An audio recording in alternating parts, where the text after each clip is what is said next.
Greetings and salutations, everyone. My name is Featherhoof. He wanted you to know that his name is Featherhoof.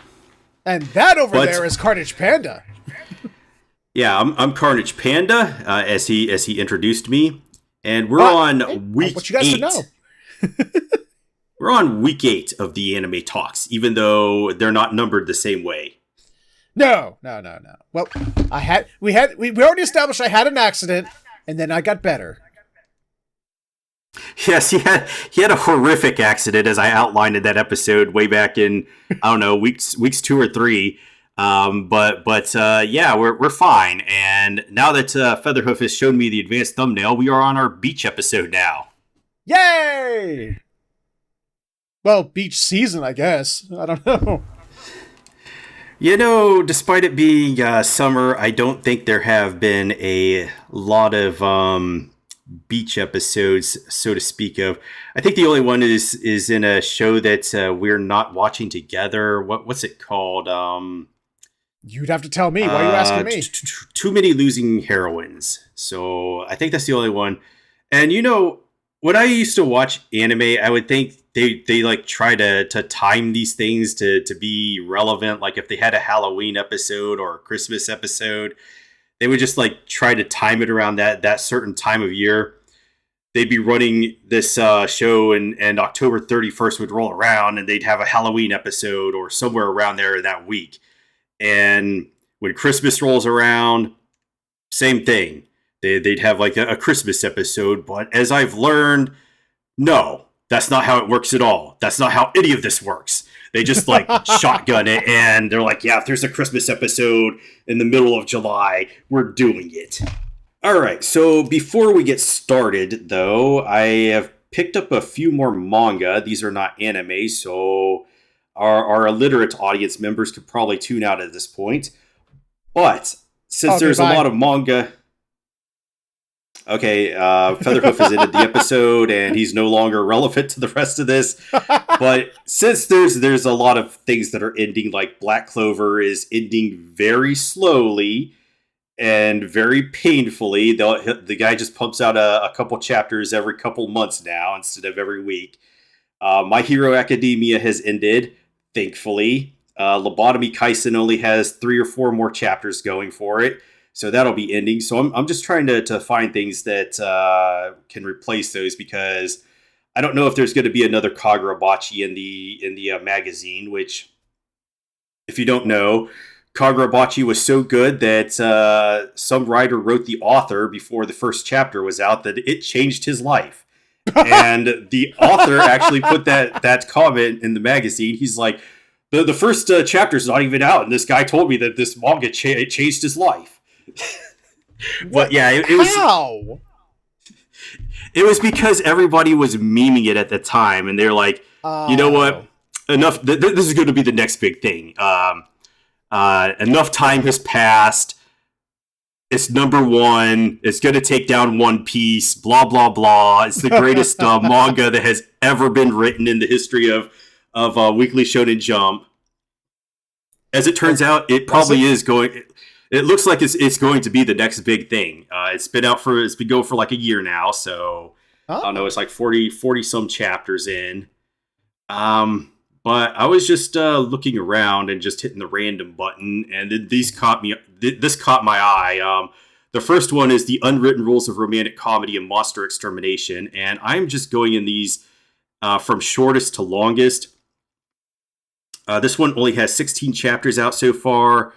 But it has been pretty. It's been a pretty decent read so far. This is basically just girl becomes Ultraman and beats up monster. All right. And I guess this is a new kind of genre that is happening now because when I started looking into it, there's a bunch of these now, and I think they're all relatively recent. But yeah, this has some pretty good paneling. Let me see if I have something good here to show you. Oh, it's gonna order it and okay, here we go. Yeah, I'm really liking this because this sort of paneling is good. The action's good. So yeah, you could use that in the episode. Um, You heard it, folks. I have his permission. you have my permission. This is a romantic comedy or something about her liking some boy and wanting to get his attention, but he likes tokusatsu shows like Ultraman or whatever. And what happens is that she ends up time traveling back in the past, and there's like a film crew. It's really crazy because there's like a film crew which consists of her grandfather being the director, filming these giant kaiju battles, and she's the Ultraman person. They don't recognize her because it's like some glowing silhouette or whatever, kind of like they do in the Ultraman shows. But and then like the episode is releasing 50 years later, and they're all like, "This is the greatest show ever. Did you watch this?" And she's like, yeah, whatever." But she likes this boy. However, I think this is going to end up being a Yuri instead because she has her best friend, and it seems like there might be something between them. So I don't know if that the whole plot line between her liking this boy is going to get dropped and this is going to turn into a Yuri. I said this to another person that I believe this will be turning into a Yuri, or I'm going to eat some hemlock, and they were like, "I eagerly anticipate the video of you eating some hemlock." So come back in future weeks, folks. You might see some Panda eating some hemlock. 16 chapters out, so not very far in the story. I don't think the 16th one has been translated yet, but probably by the time that Featherhoof pumps out this video, it'll be translated into English. No idea if this will ever be picked up in the West or whatever. The next one is 70 Meter Girl, which is pretty much the same thing, and this also has some pretty good paneling in it. This is just giant girl murders kaiju. Let me see if I got there were some really good panels in this one. Like God, all this kaiju hate. God, why can't people just leave kaiju alone? I mean, the kaiju are just asking for it. So, yeah, we got some good panels. Looks like it's going to be a pretty good action read. 32 chapters out for this one. Monthly, so this one's going a lot slower. The last one is weekly. And then the last one just I don't know what to fucking say. It's a giant Ojo-sama. Same fucking thing, you know, giant girl becomes giant, fights monsters. Ojo-sama is just the Japanese way of saying high class lady. This one won an award. Is this a new genre now of girls beating up kaiju? I guess just giant girls beating up kaiju. I haven't read this one yet. I plan to start this one today and read it through the week. This one has over 100 chapters. It won an award, I guess, off the one shot that came before it, and then it got serialized after that. So I guess because the one shot was in Shonen Jumps, I think Weekly Shonen Jump or whatever, but they're like, yeah, I don't know what the fuck's going on, but there's a giant girl, so give it an award. See, two seasons from now, if you're returning viewers and listeners from when we used to do anime talk before the lockdown, we used to be like, oh, another isekai. Here we go. People are like, oh, this company's got an isekai. That company's got an isekai. Everyone's making isekais now because it's so damn popular. 2 seasons from now, we're going to be making the same complaint. Like, oh, another giant girl fighting kaijus. Oh, Jesus. Okay, so on that note, him talking about the anime, there was a poll done in Anime Japan 2023. If you don't know what Anime Japan is, it's a platform where they go to show the upcoming trailers and stuff for upcoming animes. Giant Ojo-sama is in 5th place for the things that the Japanese most want to see animated. And, Japanese are always a little bit different from our sensibilities in the West. We went over that in the last week's episode where like they're really into Red Cat Ramen, and nobody over here in the West is watching that at all. But on that note, if we scroll up to first place, are you looking at that Featherhoof, the site I sent you? Totally, yes. If we look at first dear place, God. what in tarnation? That's what they want to see? I mean, that's their number one? What the fuck? I'll scroll through the art sites. I love my art. That's a genre of art that I completely skip over, and that's a title of a show. I don't know what to make of that, but holy shit. That's all I have to say. We might as well just get started at this point. So starting things off with 2.5D, I mean, she's asking a basic question, and I gotta ask it. It's one of those things I have to ask a question as an answer. Is that so bad? Nope, not at all. I mean, I see zero problems. So I'm fine with it. Panda, you're fine with it? I'm fine with it. Well, hey, but you heard it. They're audience. Not fine with it. I mean, they dumped the report in the garbage. So, yeah. I guess they can't go with the report that didn't say that we told the little children to go play in traffic. So we can't use this. I mean, I don't know how Japanese school life for high schoolers is, but I mean, what they did as a extracurricular club activity, is that really, and then lying about it, is that really going to be that huge of an effect on their school career? Yes, it's going to have a huge effect. They'll never be able to get a job. They'll never be able to get a home. They're going to sit straight to hell. That's what's going to happen, and it's going to look just like it does in what's that game with Momohime? Oh Christ! You're making my brain work. Miramasa. Okay, it's going to look just like that. So the demons are going to try and vor her? What? Yes. Ew. Yes! The teacher standing right behind you proves that! Not to mention the actual real-world news stories of teachers and shit getting their asses fired when stuff like that comes out. But she's not the teacher. No, but she still has she will have a life in future.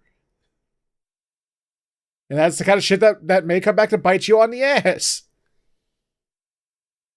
I don't think so, but I'm not going to comment because that would just be cheating with knowledge that I have from. But isn't she a minor selling raunchy pictures of herself? Her rom. No, because as they established in the previous episode, that says she is a minor, she can't do that. So they had the tame ones, and that one dude was like, "No, I can't buy this." Oh, okay, all right. But she does want to do that. So yeah.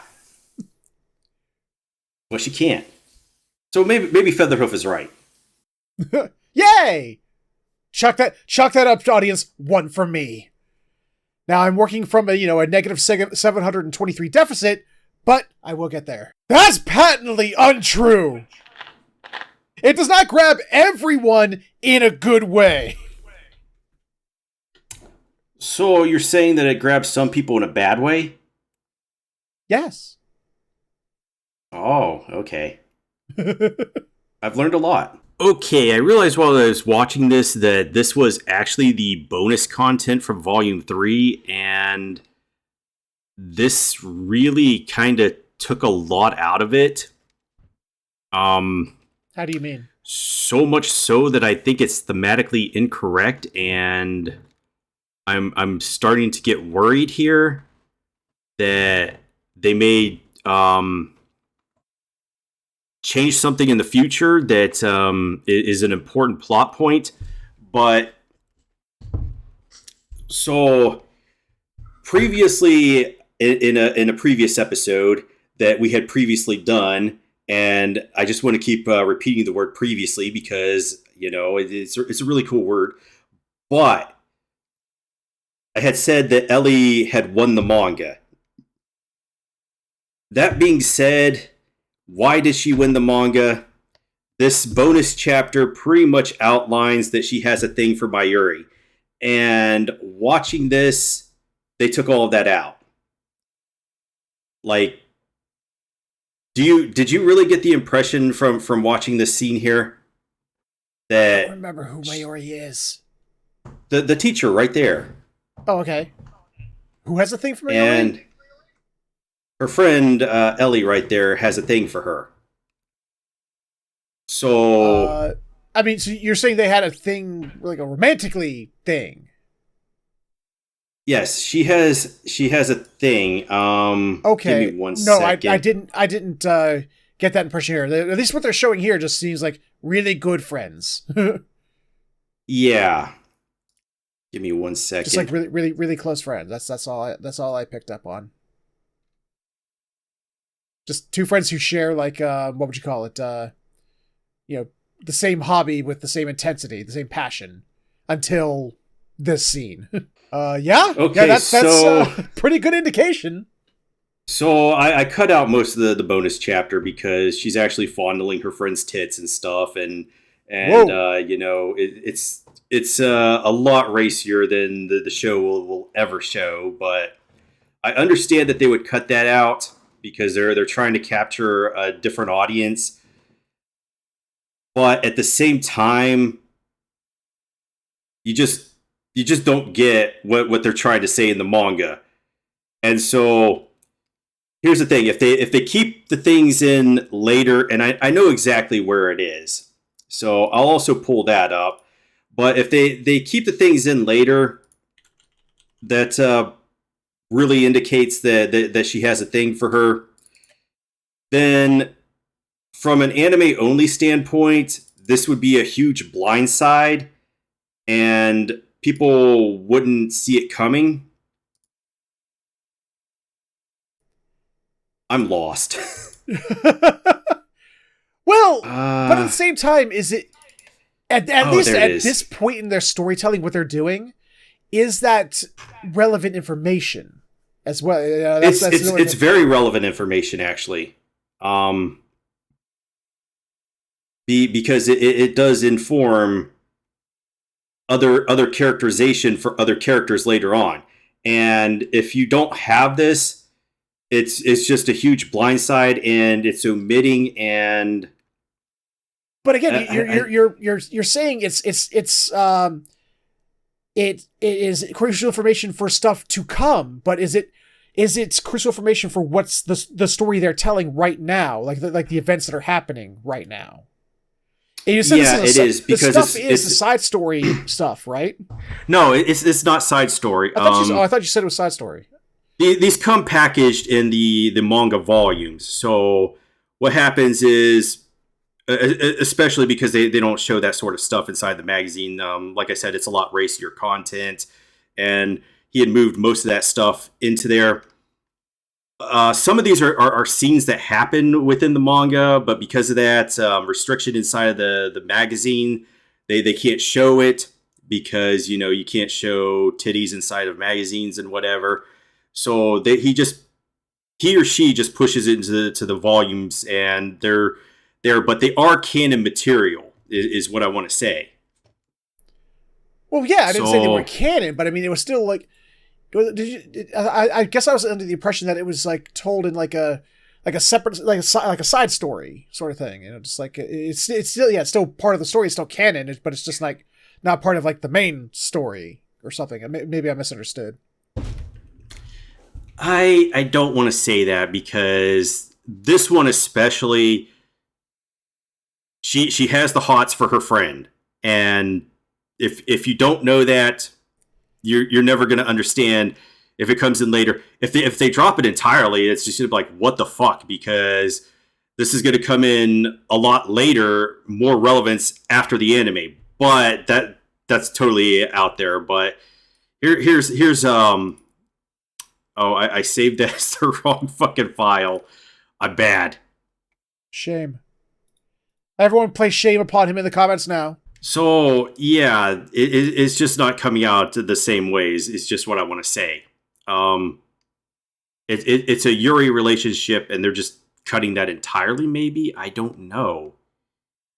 I don't like it because thematically, it's really, really important. I will say this as somebody who is a furry on the internet, and now has a VRM for his live streams and Let's Plays and such. I can sort of like the speech she gives here. I think it's like one of the first things that I can totally be like, I get that. It's a different subject matter, but I get the feeling. Yeah, I get the passion here. It's just like, okay, I can relate here. I can absolutely kind of relate. I could relate too because I like these ecchi manga, and people are like, you just want to stare at the titties or whatever. Which fair point, but in cases like this with 2.5 dimensional seduction, it also has a very good narrative behind it. So it has a lot going for it. But on the other case, another anime that's related to this, My Dress Up Darling, that's all they say about it is, oh, it's just about the fan service. Which, not true, but... I will add a comment that I think the 2.5D and Dress Up Darling mangakas are fans of each other's work. Well, I mean, one could make the argument, though, that it is something different for each person. I mean, for some people, it is about the fan service because that's what they want it to be about. That's true, but those people are incredibly annoying and need tuned out because all they will do is screech about, oh, I can't see fucking women's nipples and my life is ruined because of that. It's like, okay, whatever. I would say go read the manga, but I think that's a terrible mistake to say. Anime onlys are anime onlys because they don't read the source material. They won't read a novel. They won't. And that's the case in anything. Like if you have a book adaptation into a movie, they're going to go watch the movie, but they're not going to read the book. So telling people to go read the source material is like it's pretty much just going to fall on deaf ears all the time. Usually, yeah. So I don't really do that. But my usual go-to is like, if you don't like this, just drop it. And I just say that to everybody. Like, if it's not for you, you need to drop it instead of just screeching. But no, that's what the internet's for. We need to scream and yell about things we don't like because it didn't personally, do something for us. That's what the internet's about. Come on, man. Maybe for some people. Is he eating potato chips with the chopsticks? What the fuck?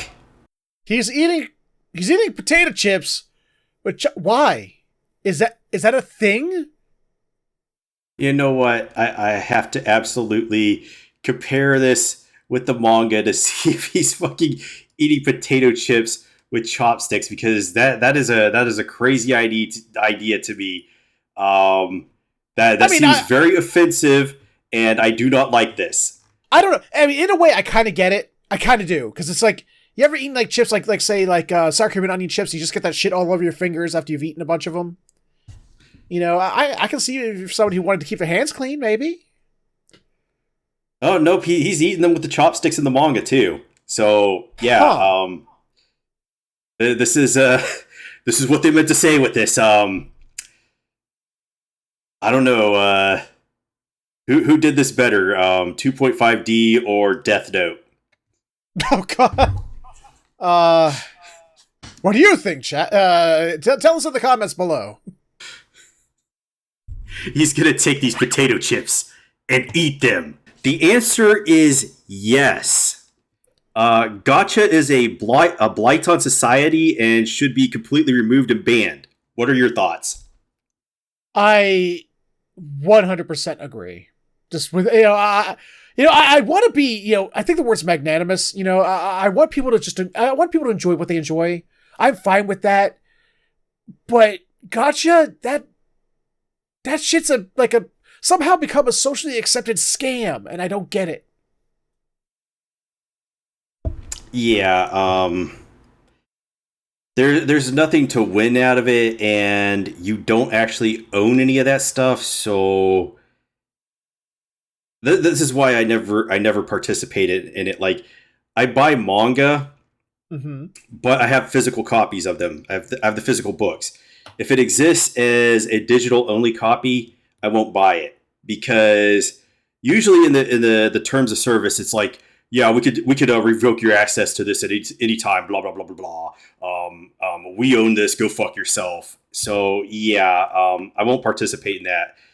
If like a natural disaster happens and my entire collection gets destroyed, so be it. Whatever. But I mean, I'll you, buy games digitally because I mean I've tried.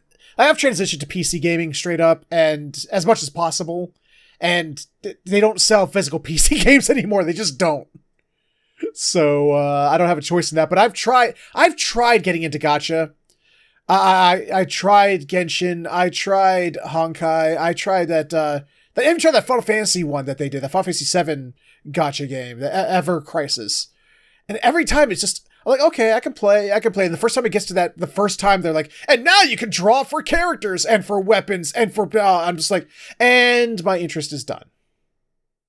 okay, I'll give you that, because I do buy digital PC games, but I usually just float around the indie game scene, and it's incredibly difficult for them to get the manufacturing and production to get their games out to market without them having access to just digital downloads, which has been a great thing for them, because it's been my opinion that most of the good games that are made these days are coming out of the indie scene.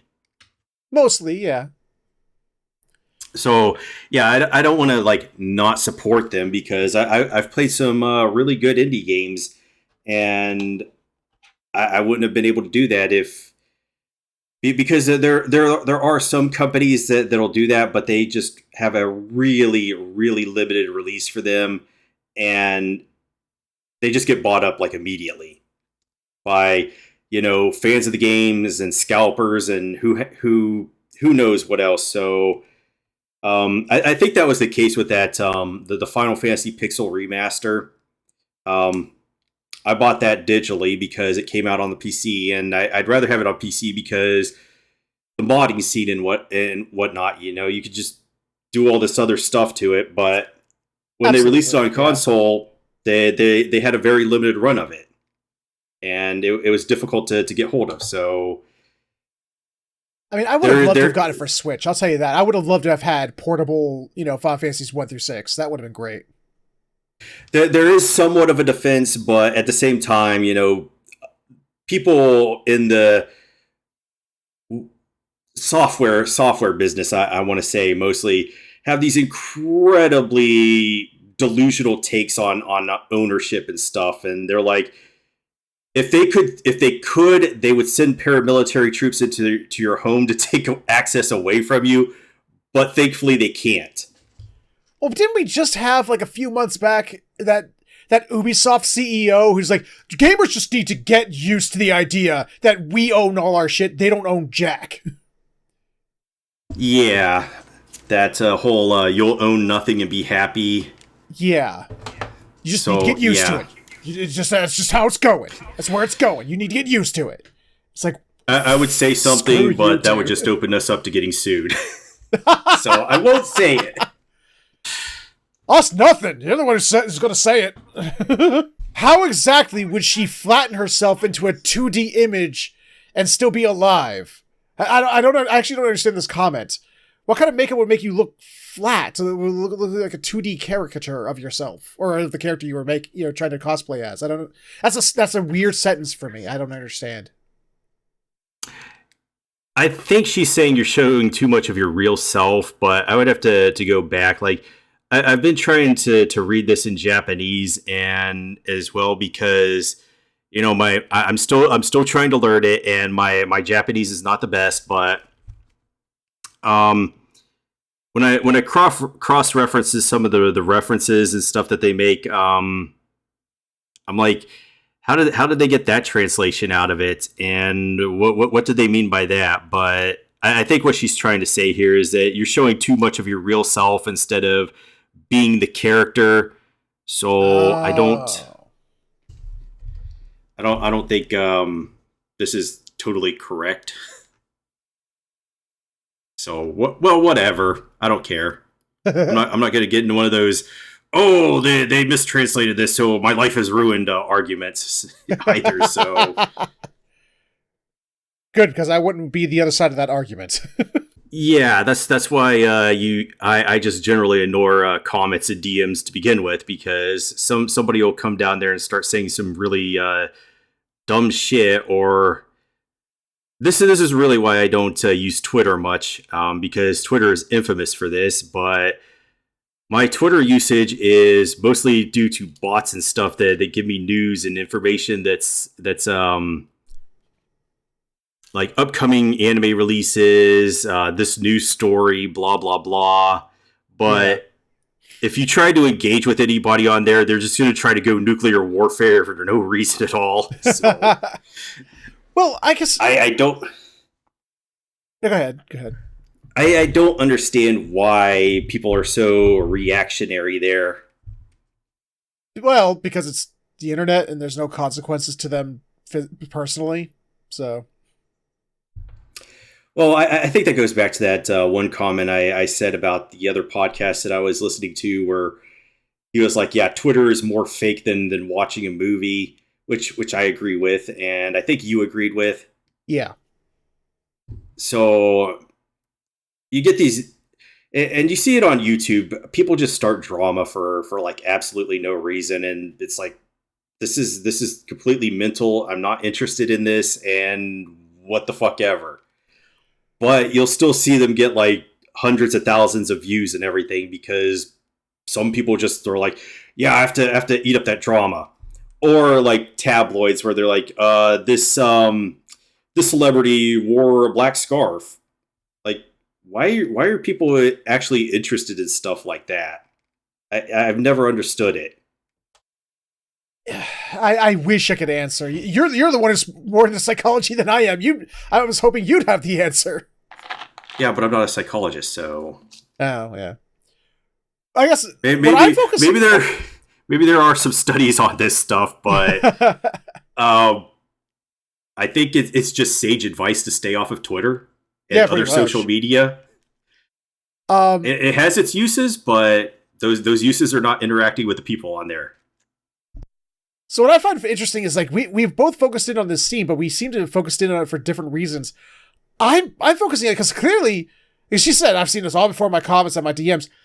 All Rirasa said was, he's like, wait, so you're cosplaying a character you know nothing about? And she went into instant defensive mode.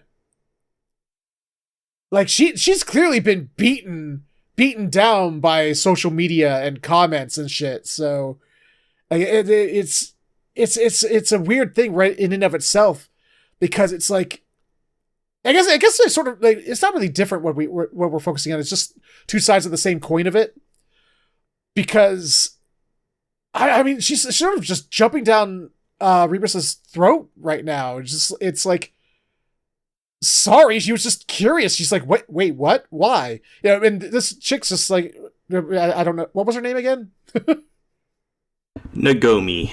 She just got all defensive on her ass. It's like, wow, she was just asking you a question.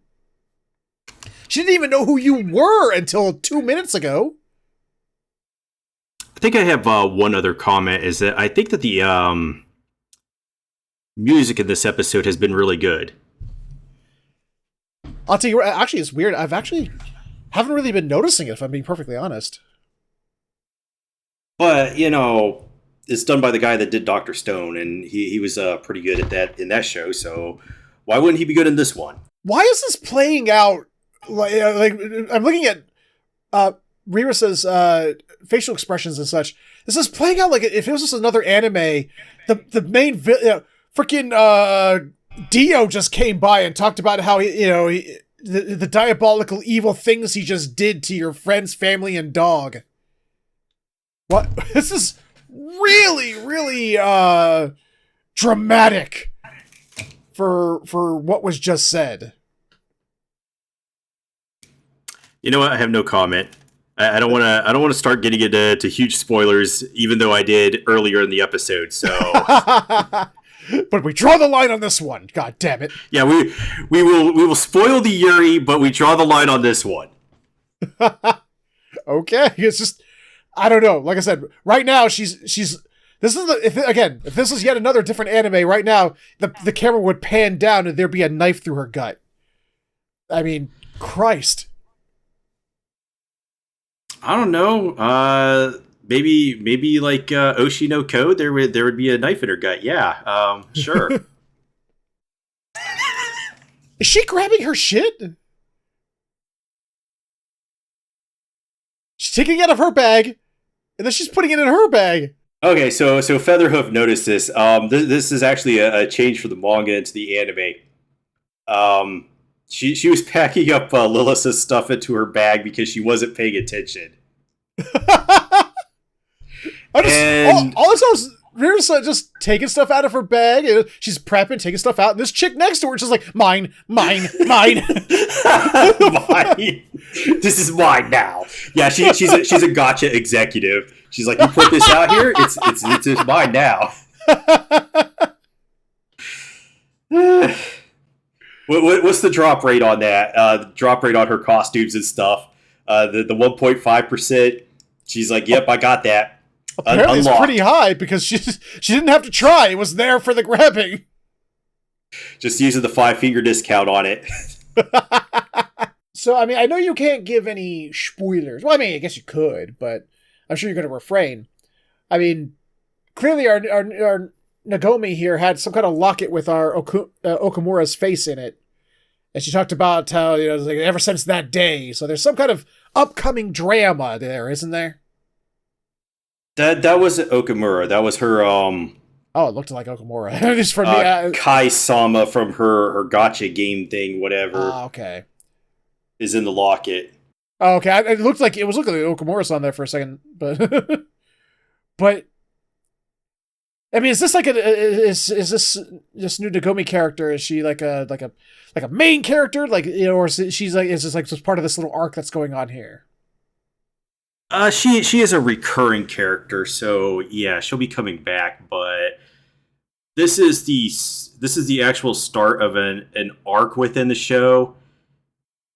Manga show, whatever. Like I said, it was pretty episodic before this, but this is an arc which is probably going to last the rest of this season, which is going to get up to like episode 12. Okay.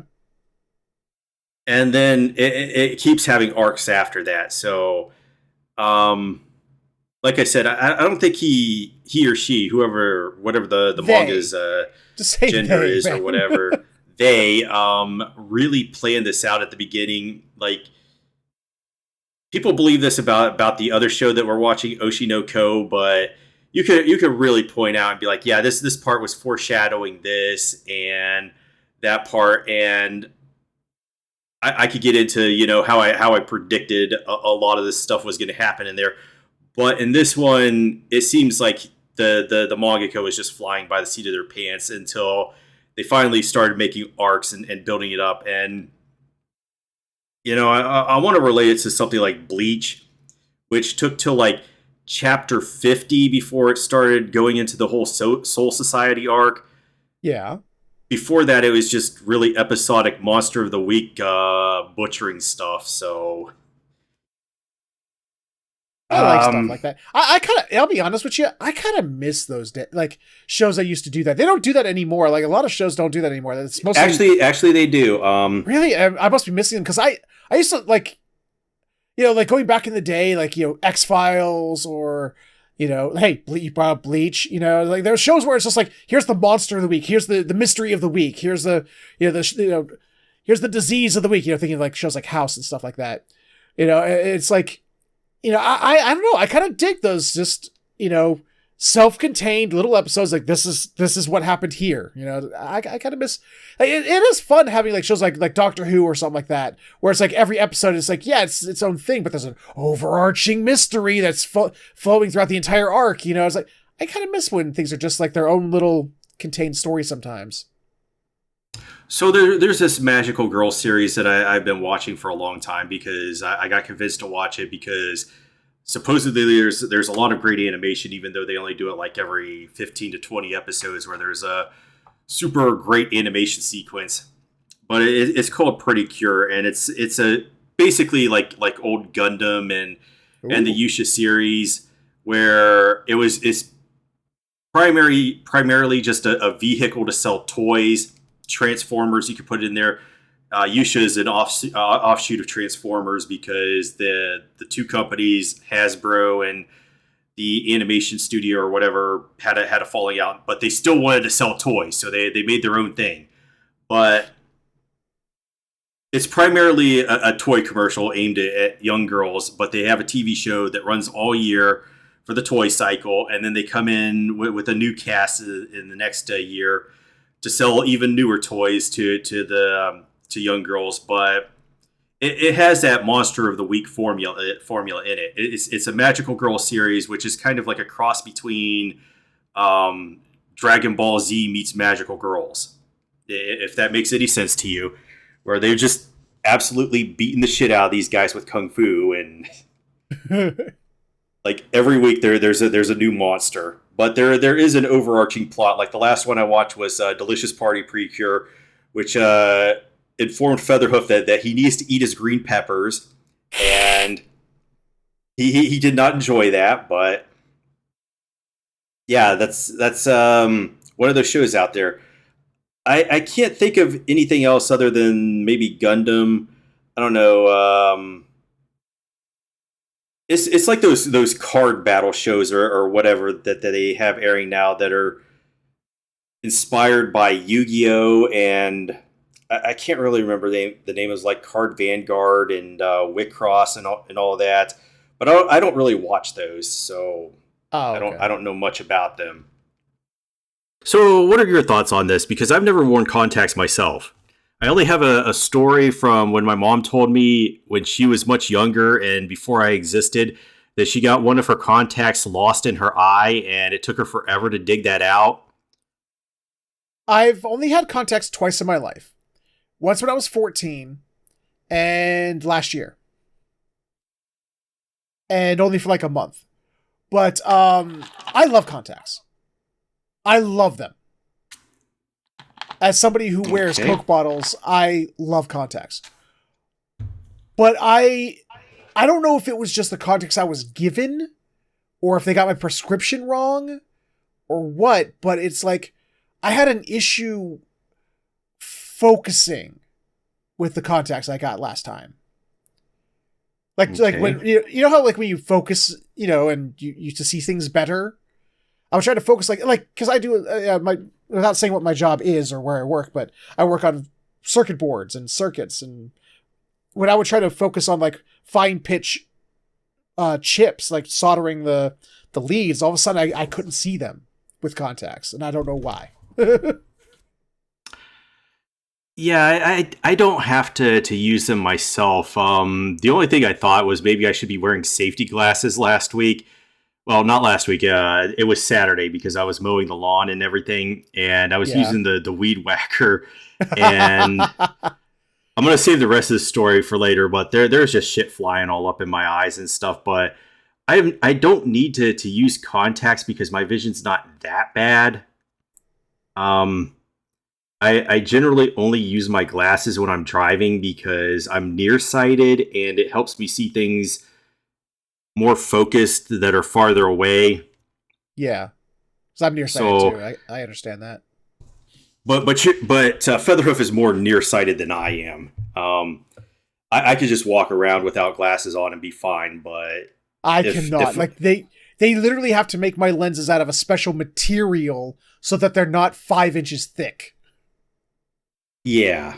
So he has bad vision worse than I do, but I just walk around fine without them. Like when I'm here at my computer, well, when I'm at my computer, I definitely cannot wear my glasses because I don't know what it is, but when I'm really close to something and I'm wearing my glasses, it doesn't seem quite right, and I get kind of dizzy wearing them, so I just go without them. So that's my whole thing. So I would never wear contacts because I only use my glasses situationally to begin with.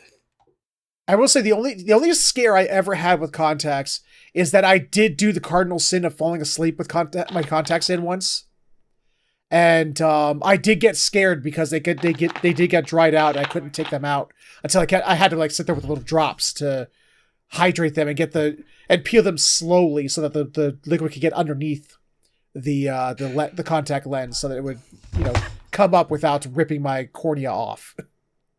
Okay, this is something I did not know because I've never worn contacts myself, and that sounds terrifying. Oh yeah. I don't know. I don't think it's just top class people. I mean, people. I mean, you don't need to put the top class thing in there. Every person has some weird ass shit about them. Yeah, Featherhoof doesn't like green peppers. That's really weird. To fuck you. Green peppers smell and taste and texture. Everything about them is gross. You know what? I don't care. I will just I will grind up and chop up and put green peppers and onions on everything, even like birthday cake. Yes. Ew. This is. Ew. See. As a rule, see, we can fix this sentence. We can fix this sentence. As a rule, people who like bell peppers on everything are weird in some way or another. Lies. They're delicious. Delicious. Okay, as a general rule of thumb, I think anybody that is like ram aligned or sheep aligned or whatever, but particularly ram aligned, I think those are ram horns, right? Yeah. They should get huge bonuses to their headbutt skill. So agreed. Yeah. I don't know if she's going to use that in this part, but those are my thoughts. She should be able to cause catastrophic damage with a headbutt. Like, it should split the earth, and an eclipse should happen with the sun, and that's how powerful her headbutt should be. I don't know. There's no way the way this play is real, right? They don't. I mean, not the play itself. I mean, but the way they produce this play with these like moving screens and like this like crazy, almost like beyond 3D experience plays. There's no way that's just real, right? I'm not going to say it's not real, but I think this is... It would be a very expensive setup. So I'm telling you what, like, the more I watch this, I'll be honest, I would go and watch this shit. I'd be more interested in seeing this and seeing, like, because this is the manga adaptation of a manga. I'd want to see this more than I'd want to see an anime of it. Because this looks so cool. Yeah, I don't think I've been to a play where it's had this kind of setup where because they're kind of on the margins with plays and stuff. So this would have to be in a big city. Tokyo is a big city. There's like 30 million people there. So it could possibly...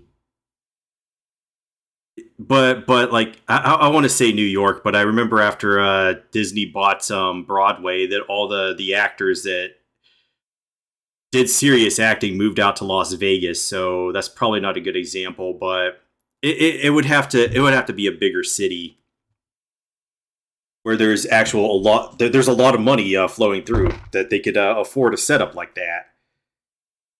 But in a normal theater, probably not. I just, yeah, this looks very expensive to me. Yeah. It's one of those things that's like, it's like, I just kind of, it's like, I want it to be real though. You know what I mean? Let me go back a little farther. This set looks like it's a hell of a lot of work to put on. Oh, absolutely. I don't think that's,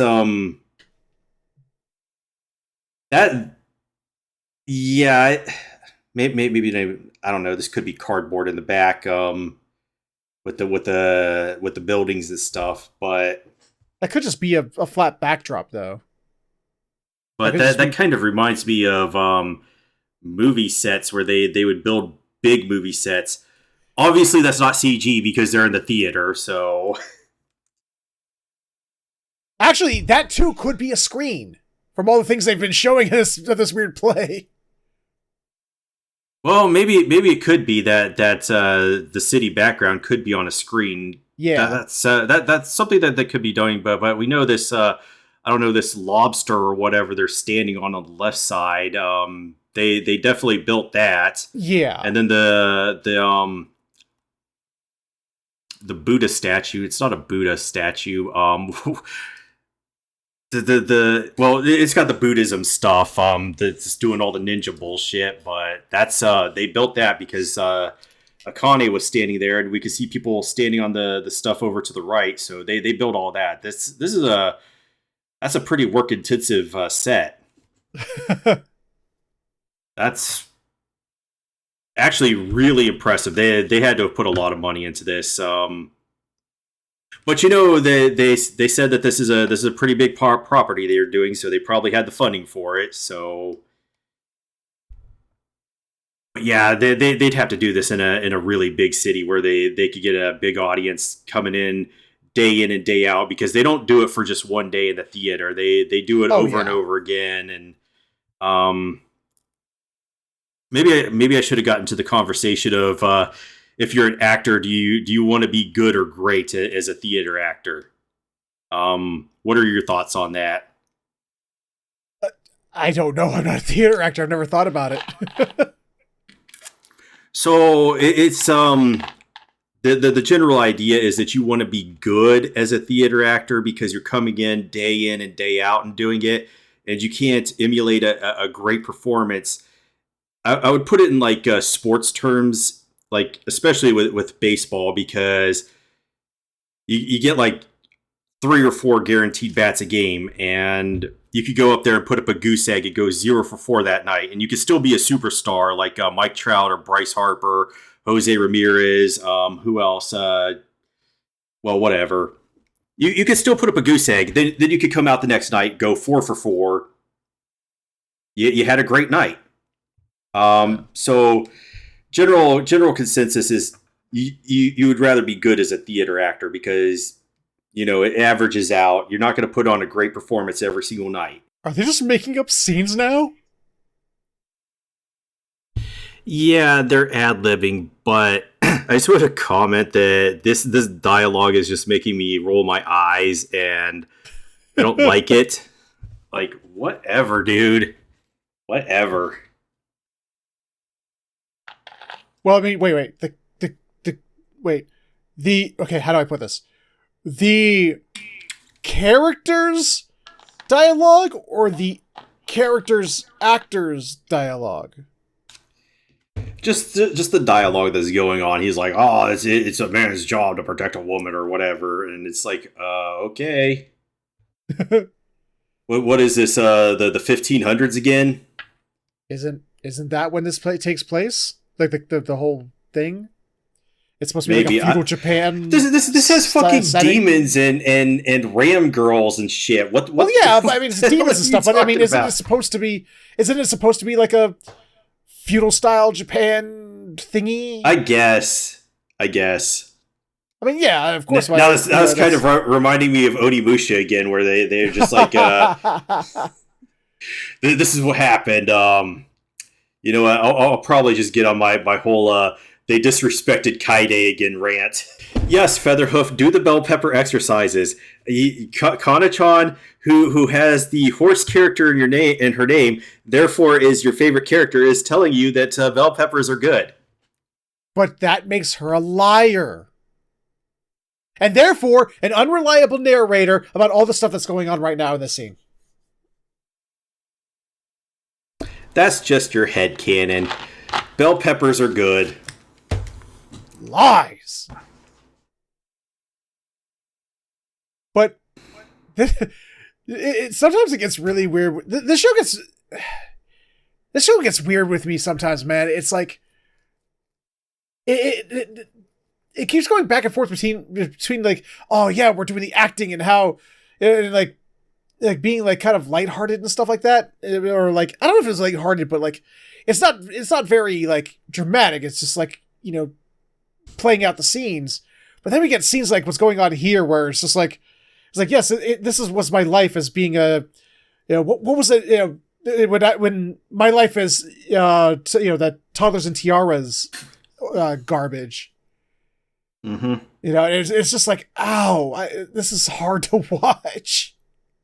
Christ, I can't.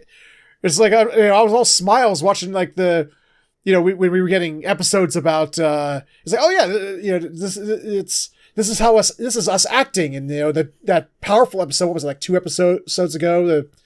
With the dude coming to terms with his acting talent, and then when you get into stories like this, and it's just like, ooh, just ooh. Yeah, I think this is where the show does its best, though. Oh yeah, outside absolutely. Of when the author is just like being an idiot and making them be mouthpieces for his agenda or whatever. That's what it's like. What the fuck are you doing, dude? But this is what I like.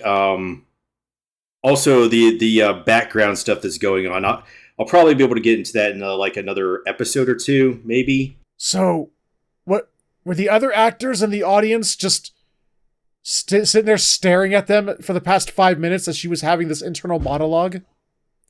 Because that's how it feels, honestly. That would be funny if that's what it was actually going, and it wasn't like a split second of all this decision making. It's like the joke I once heard about that. You remember that show Doug, like that cartoon? Yeah.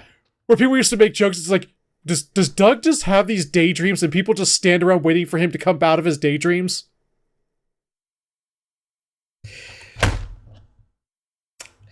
Well, I don't know. Maybe he's just gonna be banging on a trash can. That's all I gotta. all I got to add there. I don't know. It's just funny to me because it's like for the past 5 minutes it's been this thing, and then jumping back to it is almost. It's like, what are this show's strength is honestly the interpersonal relationships, and they do it very, very well while telling telling an individual character's story at the same time. But when it interrupts like a scene to do all of that, it's just, I can't help but wonder, it's like, is this all happening in real time? That's a lot of thoughts to be having to oneself for, a split second. I think I'll kind of relate this back to when I played PvP games. You have my condolences. Like, I was really good at it, and I was probably the top dog at the time. But during the time, I could just see what was going on, like, clearly, and I'd be like, oh yeah, I need to do this at this point, and blah, blah, blah, and so on and so forth. But it's all happening in real time, and you still have all these thoughts going on, but you can see exactly the move that you need to make to come out victorious. But you're not, it's not like freezing, like in a turn-based game like Final Fantasy, the early ones, where you have like unlimited time to make that decision. But then, all of a sudden, all of your actions are going in just like that one turn, and like, or as they say in like in D&D, the turn is 6 seconds. But anybody who's played Dungeons and Dragons could tell you that that's bullshit. The turn is like 30 minutes to an hour. Just getting all the players' actions and the players getting drunk and all that other stuff. I'm sorry, but the poster on the wall for the Foam Club, you know exactly what that's supposed to be. Yes, I do.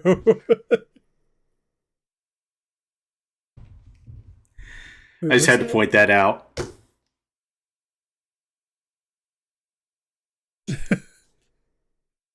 The other posters to the left of it, I swear I recognize it as well. I can't place it. Yes, it's so very nostalgic, isn't it? I don't know, for some reason I feel nostalgic. I don't know why. Ugh. Okay, I didn't make this connection till just now, but this is a direct connection to another show that we've watched. Yeah? And you've been saying it this whole time because Taiki is playing some dude that looks like Kenshin. Yeah. I don't know why I didn't place that before, but It's exactly that fucking scene where Shishio just fucking Mike Tyson's him in the shoulder. Damn, I can't believe I didn't recognize that until just now. That's just become a verb. I love it. His name is just a verb. Oh my god. Oh. Okay. This episode. Okay, I finally, like, about 2 minutes ago, I finally figured something out about this episode. And I don't know why it took me so long to figure it out. I'm dense. But after I figured it out, I'm like, oh, okay, I'm actually enjoying this more, what they're showing off here. At least this is my interpretation. I don't know if it's right or not. Because I was making the joke, it's like, is everyone talking through telepathy?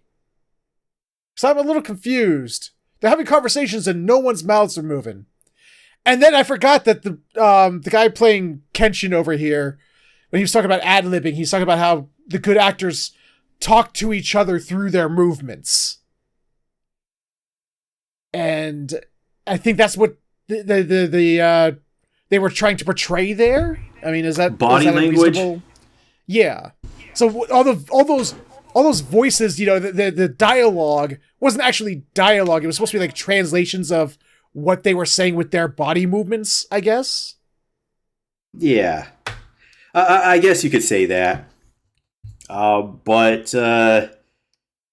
now that Shishio has bitten Kenshin, will he be able to perform the Amakakuru Ryu no Hiromeki in the next episode? Stay tuned for the next episode of Oshido Ko, where we will find that out. All right, before we get started, I just wanted everybody to know that I have...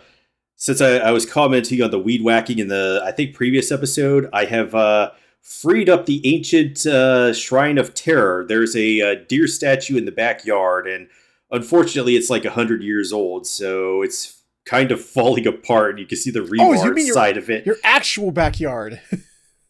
No, that's my sister's backyard. That's the childhood home that she inherited from her grandmother, and I've been helping keep up the lawn and everything there. Because she doesn't want to do it, and you know what? I love lawn mowing. It's like the most peaceful thing that you could do. It's therapeutic, if you will.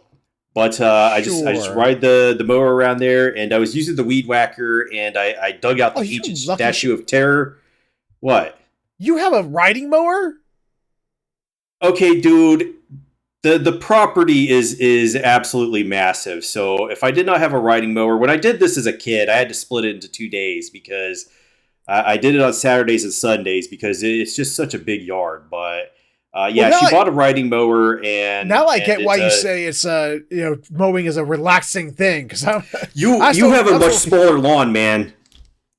Sure, but still, it's still a lot of work.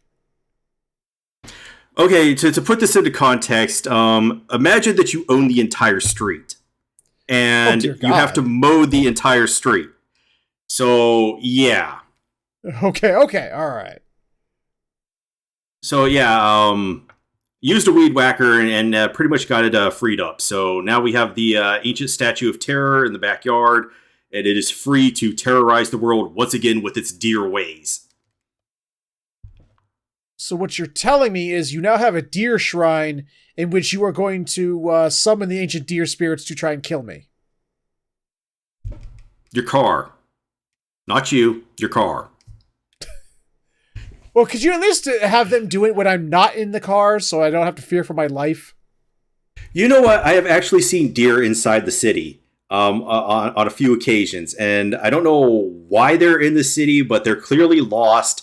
And they need to go back to the woods in the countryside, but I don't know. I think I usually see them in the early morning for whatever reason, just jogging down the city streets. Like, what the hell is going on here, man? The Shikigama Shrine.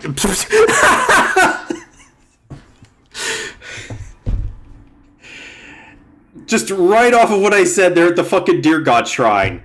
Yep. Wait, I thought God was Kami, not Gami. It's the same thing. Oh, okay. It's kind of like with the kanji for river. Some people pronounce it Kawa, and others pronounce it Gawa. Oh, I didn't know that. I learned something today. You bastard. Okay, we're starting off this episode with a lie. Because we know who the dear God... We saw a dear God. And what was it? I think it was the first or second episode.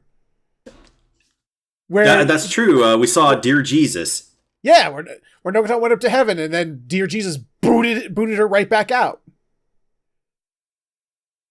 So, I mean, I don't know how, Nogata was able to surpass dear Jesus to become dear God, but seeing as dear Jesus had the ability to boot her back out, but I find this very sus.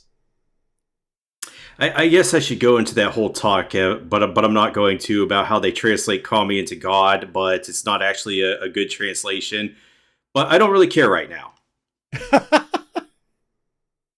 It was just off the tails of me talking about the deer shrine, and they're at a fucking goddamn deer shrine, and I did not even anticipate that. But one thing I do see is that they're starting this episode off with Boshime, and Boshime has not been our favorite character. Yeah, true. This is now in its Ori emo arc, and I'm not sure this is a good thing. I think. Are we getting to the point where I can tap out? Can I tap out? Featherhoof wants to tap out because Boshime's on screen, and what's her name? Anko. She wants to start the incest arc with her sister. No. Ew. Ew. Ew. So but yes, the Alabama is strong with this girl. In the first episode, everyone was all like, "Oh my god, Nogatan, we got this dear girl in our class, and this is amazing." And I guess from what I'm gathering here, it's like, so have they been doing this multiple years? I have no idea what's going on. My eyes have glazed over, and my brain is no longer functioning. Okay, I just wanted to comment on why I thought, because I've been shilling it the whole time, but I think Psyche Kuso is such a better show. Now, the reason I think this is because if you look at it, it says it has 120 episodes, which sounds very daunting. But these 120 episodes are just 5-minute shorts. So if you break it down into a normal TV broadcast, it's just 24 episodes in total. But okay. I think this works so much better because it has these 5-minute skits, and so they're able to focus on the joke of the punchline and just deliver it instead of doing these long, drawn out things where they just have to keep coming up with stuff. Because to me, it seems like Sheikah is just reaching right now, and a lot of it is falling flat for me. I don't know about you. I mean, and like I've said before, when it gets psychotic, it makes me chuckle, it makes me laugh. But generally speaking, it's just like the show in and of itself, like on the whole, is not. It's just sort of Because I want to point out that Psyche Kuso has a large cast, and because it's like, you really only have like Psyche and one other cast member usually in the episode, and they're making the joke or whatever. And this kind of stretches into old school Saturday Night Live when I still watched it. They would have their skits, but the way they did the show is that they would put like the funniest stuff up first, and as the show goes on, it's like it gets less funnier and until it's like, oh, these skits just really suck, and it's like an hour and a half show. So you're like, oh, I don't really want to watch the back half. And I kind of got in that mode. I'd watch like maybe the first half of the show, and then I'd just like go to sleep or something at that point. This really feels like it's in the back half of the Saturday Night Live sketches right now. Yeah, I think that's a pretty apt comparison. My sincerest apologies to you, Shikagami. But unless this show picks up in the and becomes one with the great ha-has of the universe, I don't think we're probably gonna. Yeah, those are my thoughts. Apologies. Not saying anything against, the people who put in all the hard work to make this, but it's not their fault. There's another show I watched that I really like to bash called Babylon, and it's not the fault of the staff members that were working on it, because the show actually has great direction and cinematography, and the soundtrack is fantastic. But the problem is the source material. Makes sense. So they're probably trying their hardest, but the source material is the problem. And it's not like this show hasn't been without, or hasn't. How do I put this? It's not like the show hasn't had moments where, I've busted up laughing at it. It's had some funny ass moments, and remember when we started this show? It's like, let's find all the references. Oh my god, that's funny. That's a lot of, when was the last time we were like, oh, reference? It's like, or just had to pause because we were laughing too hard and missed some shit. It's been a while.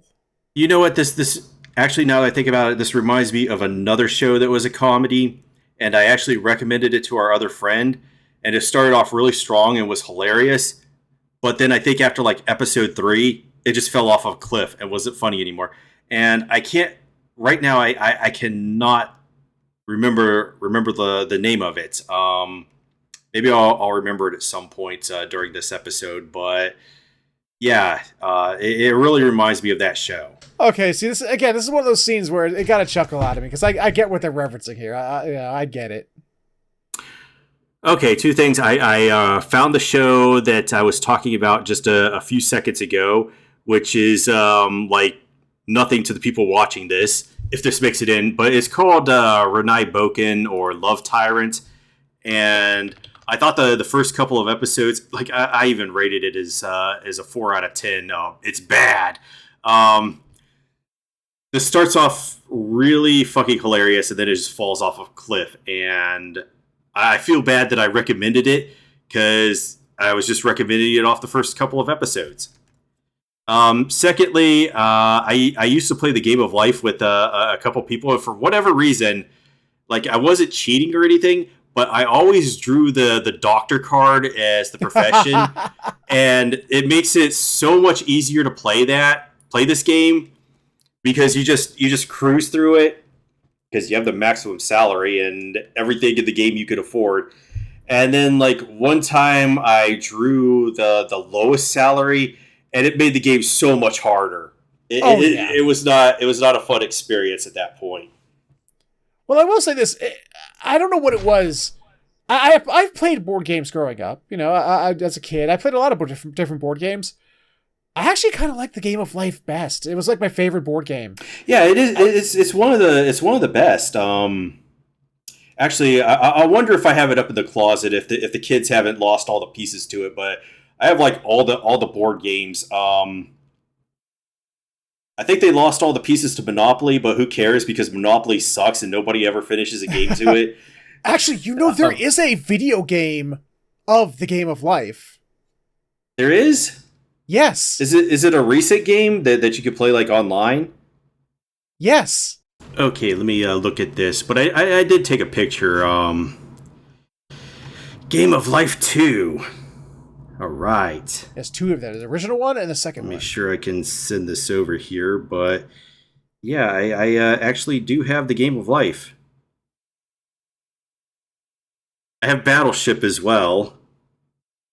There's a classic. It was okay. Okay, so I do have an embarrassing story about Battleship. Oh, no.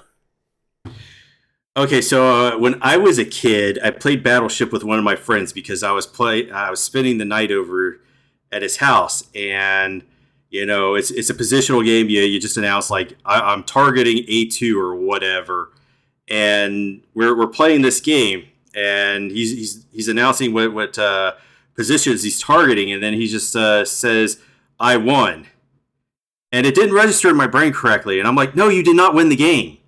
And he's like, I won. And I'm like, no, you did it. And so he just kept going back and forth on this. And he's saying, I won. And I'm insisting, no, you have not won this game. And it's just unfortunate. It kept going back and forth. But finally, it clicked in my head that there's a position on Battleship I won. And I was like, oh, well, that was dumb of me. But yeah, I think he actually did go on to win that game. I might have to look into these games of life. Unfortunately, I can't play these videos right now, but that seems very interesting. Although, chess is all the rage these days, and that's what people play. Yeah, chess has online competitive chess has made a comeback, and people really enjoy that. You can find videos on YouTube, blah blah blah, etc., so on, so forth. Oh, that's a Smash Bros. Reference. That's Smash. Yeah. Okay, finally. Yeah, see, I got really excited all of a sudden. Like, finally, a reference to something, or at least one I recognized. There could have been other references. He recognized that reference. Okay. Yay! R's into the fight. What? Soars. Oh, soars. Okay. It was just cut off. Yep. What did it say? Oh my god. She didn't soar in this time. She creeped in.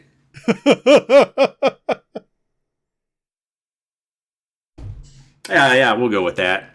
Yeah. Oh, we have Trouble too. I remember that game. He's still on board games. we have fucking Sorry and Candyland, and what the hell is that one at the top? What are you talking about? Top of what? Oh, I sent you the pic of all the board games we have. Are you smarter than a fifth grader? Scrabble? Oh my god, you have Lexicon? Holy shit. Yahtzee, Cadu, Moods, Hannah Montana? What? I don't know what the fucking Hannah Montana. Hannah Montana is? Hannah Montana was my little sister. She's not little anymore. She's like 28, but she was really into that when she was a kid. Oh, Trivial Pursuit. The games I was always terrible at Trivial Pursuit. Clue, Trouble. Okay, Trouble and Sorry. Like, people talk about like Monopoly breaking up friendships. Trouble and Sorry caused fights. Straight up. What the fuck? How? I have to know this now. I have to know. Because of when you would have multiple pieces out on the board, and you could choose to, well, when you get the number that would cause you to how far you can move, and if you land on somebody else's piece, it knocks their ass back to the beginning. And if you it's like people got very mad about that, very competitive. It's like, you chose to move that piece that would screw me over. So yeah, I have never seen that happen in a game of Sorry or Trouble. Now that I'm thinking about this, games that I'm missing are things like Chutes and Ladders. We used to play that in like first grade. Although we had not met before, me and my other classmates would play that game in class. Yeah, good stuff. See, I have a board game that I'm sure no one knows. If you know with this board game, let me know in the comments below, because I loved it as a kid. It was called the Omega Virus. It had like a little thing in the middle that was like a little, you put batteries in it, would talk at you and stuff like that. It had a little keypad. I love that thing. Yeah, I've never heard of that one. It's like that other one that we played at our friend's house where they had the fucking robots and howitzers and shit, and I can't even remember what the name of that is. It was so bizarre. I was like, what the fuck is even going on? And that's like the first and last time I ever played that one. An actual deer leaps into the fray. Okay, I don't care anything about that, but as soon as she brought the banana out, all I could think about was Donkey Kong, and it's Smash Brothers. Is it Melee, the one for the GameCube? Yes. Okay, I don't know if it came in the game before or that one, but I really, really love that song for his stage, the DK rap. Well, that's because everyone does. It came from Donkey Kong 64, and Smash Brothers perfected it. Very true. It was one of the stage themes. Oh god, it actually has a play on the Smash Brothers icon. Oh dear God. This is just like real life. 50% interest. Oh. You will never pay off the loan for this. And I thought Never. it was bad when I was a cashier and they wanted us to push those awful credit cards that had like 23% interest. Oh. Yeah, that's true. I hate it when I go to the store and they're like, I want to upsell you on this and upsell you on that. And by the way, can we have your phone number? And I'm like, no, get the fuck out of here. I'm not giving you my phone number. Like, why the fuck do they ask for that shit? We need your phone number. I mean, I know why they ask for it, but 2 forms of identification, what you're allergic to, and if you've dated anyone in the past year. That's very true. That's a standard cashier asking now. So you had it much better back in 2001 when you were a cashier. So apparently, yeah. You don't have to be absolutely creepy now. No, I just choose to. Is this a Yu-Gi-Oh moment? Where he's like, you just stepped into my trap card. It could be. I have no idea, though. I've seen that before somewhere. It's driving my nostalgic senses bonkers right now, but I just can't place it. Okay, I'll say this. This actress needs to be at a show where this actually makes sense, and she could do that voice, but it just doesn't work here. I don't know. Once again, when this show goes chaotic like this, suddenly I'm finding myself interested again. I'm giggling and I'm laughing, even though I'm sitting there going, "What?" But it's still, it's a fun. To me, I'm finding this psychotically crazy. Oh, okay. Whew. I read that thing at the top left. Way different. I thought that said something else. You have to explain now. Dim's the rules. You have to explain. I didn't see it at first. I only caught it at the very end, right as it starts to disappeared. I thought that said intercourse. I don't know why. Wrong show. I know, but that's why I had you go back to this. I was like, wait, what? No way. But okay, phew, makes more sense now. Okay, if you think deer are bad for your car, just wait till you see a moose. Oh no, I've seen. Yes, I understand. I've watched the videos. I hope to God I never drive in an area populated by moose, because that's the last you'll hear from me. It will be done. Don't go praying to your dear God shrine. It is going to happen. So yeah, Anko definitely has those dominatrix vibes going. And dare I say she's crushing it? Oh, what was the name of that damn game I played? Like, it was one of the first games I ever played on my channel. That Yandere simulator. I swear to God, I remember the character having eyes like that at some point. Yeah, but all yanderes have eyes like that. It's like they're trademark because they got that from I don't know if it was the first one, but the Future Diary kind of popularized that whole yandere look thing. It's an iconic frame, so okay. Okay, so we were talking about Giant Ojo-sama before this even began, and she just did the Ojo-sama laugh. The oh ho ho ho blah blah blah stuff. And I don't hear that very much anymore. Like it kind of disappeared after 2010. I don't know, dude. I still see it from time to time. Like I mean, I still play a lot of games that have they're anime based. They're not based on animes, but I mean the art style is anime based, and they still get lots of characters who still do that stuff in those. Well, maybe they're just referencing it because they remember it and they're like, huge fans of that trope. I wonder if when I get around to reading Giant Ojo-sama, if she's going to do the laugh. Maybe. But you're gonna have to produce the laugh yourself because if it's in manga, she's not going to be doing it. So I want video of you in your room reading it out loud to yourself and doing the laugh. I can't really do the laugh. I don't have the I'm not qualified because A, I'm not a woman, and B, I just it doesn't work. Invalid excuses. Okay, you know what? Honestly, she got my vote. This is a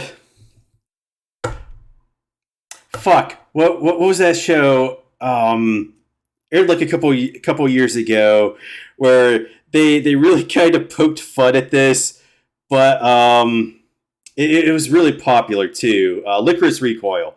So this dude goes into this fucking terrorism bullshit, and because guns are illegal in Japan, most people don't have guns, and this dude just like starts mailing people guns, and he's like, now you have your first taste of freedom, and those who accept this are now free. And that's all I can ever think about when I think about people that do shit like this. They're like, the only way you could have freedom is if you have a gun, and it's like, sir, that does not follow. Why are you making that argument? Well, she clearly has the rights to bear arms, so. And what about the right to arm bears? Well, right now she's just holding its arm, so I mean. Now, this bear is lucky that it's in this show and not Golden Kamuy, because if this bear was in Golden Kamuy, it would be suffering all sorts of indignities right now. I got that reference. I gotta say, after what we said earlier this very episode, this last bit with the board game, I kind of liked it. I actually had fun with it. Yeah, but we'll be back next week, and our ambivalence will come with us. We'll be like, but there's bad parts of this episode, but we really enjoyed this. I did have fun talking about all the board games, though. Yeah, half of this episode was, completely useless, but this last bit, it was fun. It actually was funny. It had me laughing, and there were references again. I was like, oh, reference, yay! It literally is it weird if it's almost like they heard our criticisms and they course corrected. I don't know about that. Quiet. I want to pretend like I'm important and I influenced something. I'll say that maybe this the show is very hit and miss. That too. And that was week 8? 8? 8. That was week 8. Once again, Oshinoko, just hitting it out of the park. 2.5D still holding my attention, despite my initial reservations. And Oshinoko continued to, circle the drain. So he has a very split opinion on Oshinoko here, if you did not notice. Well, no, look, just because I liked a segment they did, doesn't mean that the thing ain't circling the drain. And he's never going to realize what he just said. Wait, what? Maybe in post-production, I will be completely silent, and you will realize it in post-production. Well, I can't get to post-production if we're still recording, so we're going to end this episode here. If you enjoyed it, please let us know with a like, comment, subscribe, share it, or you can click on the annotations for the videos we've done. Thank you so much for watching, and we will see you all next time.